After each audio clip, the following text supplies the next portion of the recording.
Today I'm going to show you how to make a Fairy Charm Dangle. And you often see these hanging off of traveler's notebooks, junk journals, altered books. And it doesn't have to be a fairy charm. A dangle is just, it hangs off the front.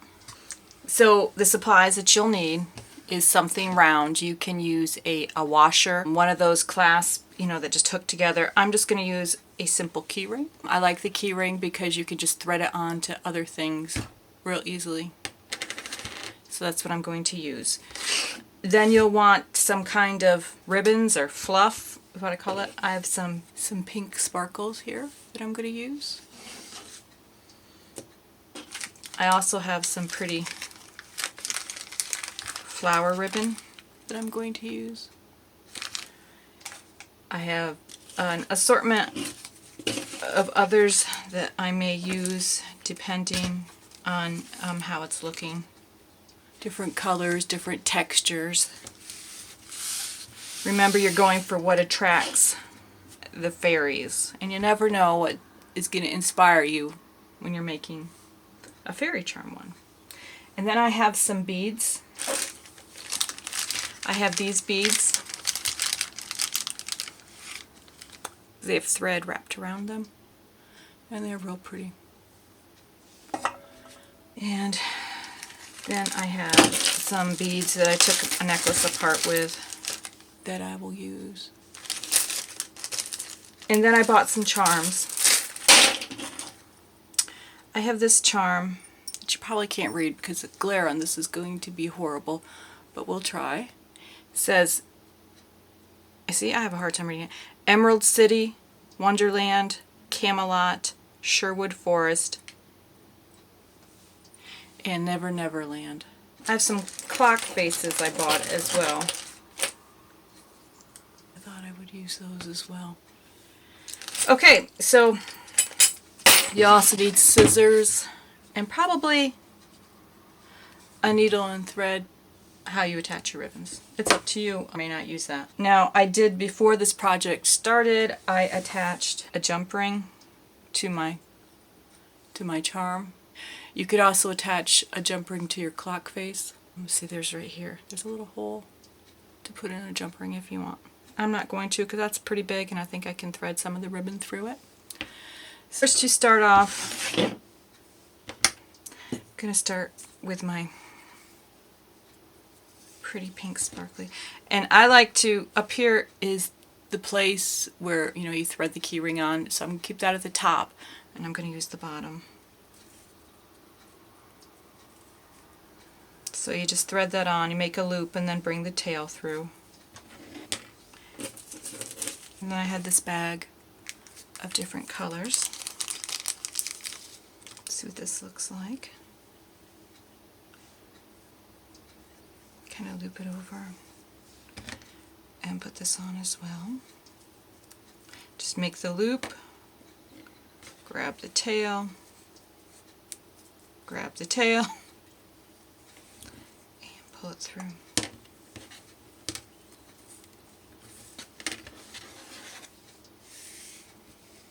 Don't worry about how long it is yet. You can always adjust that when you're done. I kind of like this. And your ends don't have to be even. You can make one end longer than the other. It's up to you.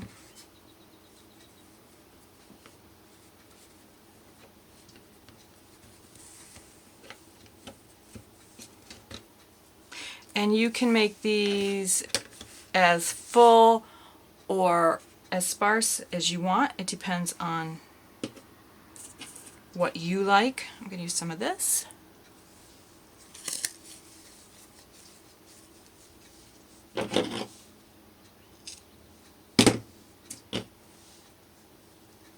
It just all depends on how you want your individual dangle to look.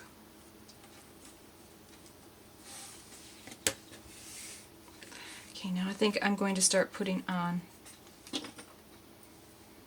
my decorations. This is my signpost. We'll put this on. And I'm just going to thread it through one of the ends of my ribbon. There we go. And then I just pull it through to whatever height that I want it at. And then I just tie it on.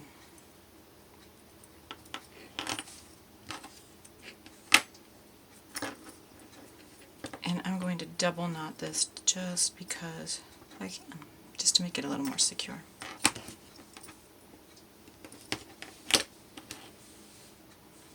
Oh, I didn't put my roses in here. I'm going to go back and do that. And that's the nice thing about an eclectic one like this. There's no pattern. There's no right way. There's no wrong way. Now with this one, get all the rest of the ribbons and yarns out of the way.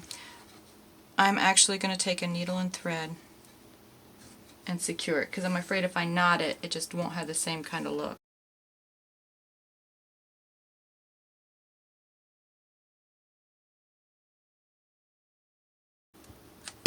Now you could trim the back of this here, but I'm just going to kind of leave it because I kind of like it like that.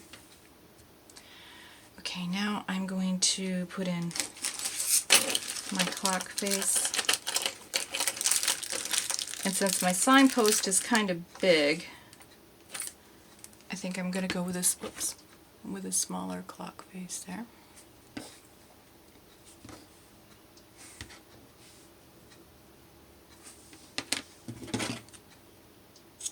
I want it to go on that thread, but I know I'll never get it started right over top of a knot, so trimmed off that knot right there. And then, see, it won't even go over the knots on there. You gotta pull real hard. Just tie it in. So now you have your signpost and your clock face. I really like this bead. I'm gonna have to thread this on. And I kind of want it to go on here. I'm not quite sure. I have a large-eyed needle. Let's see if I can get this threaded.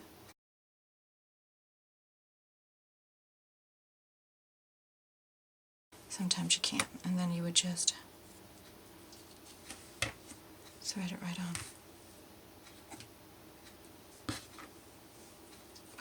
And then just, this time I'm going to tie a double knot because the hole in the bead is quite large.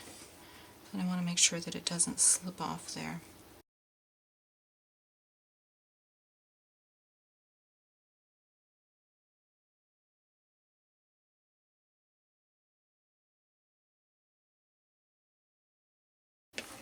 So you know what, I think I'm done. I don't think I'm going to put any of the green beads on here. I really like the look of this and how it's feeling. You could add other beads to it. You know, you've got plenty of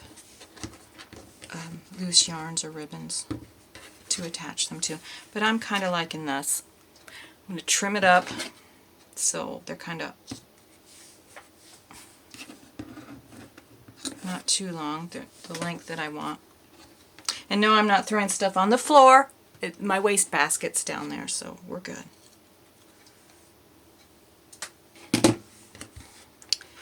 And that is my fairy dangle. Fairies are known to collect all sorts of things. That's what my fairy collected, and that's what's going to go on top of my journal. This is my traveler's notebook, and as you can see, I've got some charms hanging off. I also have a zippered compartment on the side, and it has a place where you can add charms. And as you see, since I used the keychain, I could easily thread that through there if I wanted to. Or I could put it down here. This is just attached to one of the elastics inside the traveler's journal. You could even thread it through the top here, the elastic. I think what I'm going to do though, this is the elastic that holds my traveler's journal together. I'm just going to loop it through here.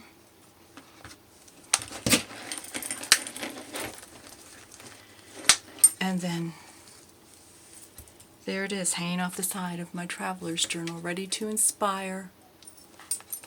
And you know, as you go on, you might want to add, you know, you found a charm that you really like, so you can add more ribbon or more yarn, add your charm. You know, you can keep growing your collection. I don't know where my clock face, there went my clock face. You can just keep adding And it really gives you personality. A lot of travelers' journals covers have a rivet here, and you could put the ring through there. It's all up to you, whatever you want to do. I hope this has inspired you to go and make your own Fairy Charm Dangle. I will be offering kits with just little bits and pieces so you can make your own fairy charm when my Etsy shop opens July 15th. That's Fairy Bookstore and Press on Etsy. I'll leave a link below.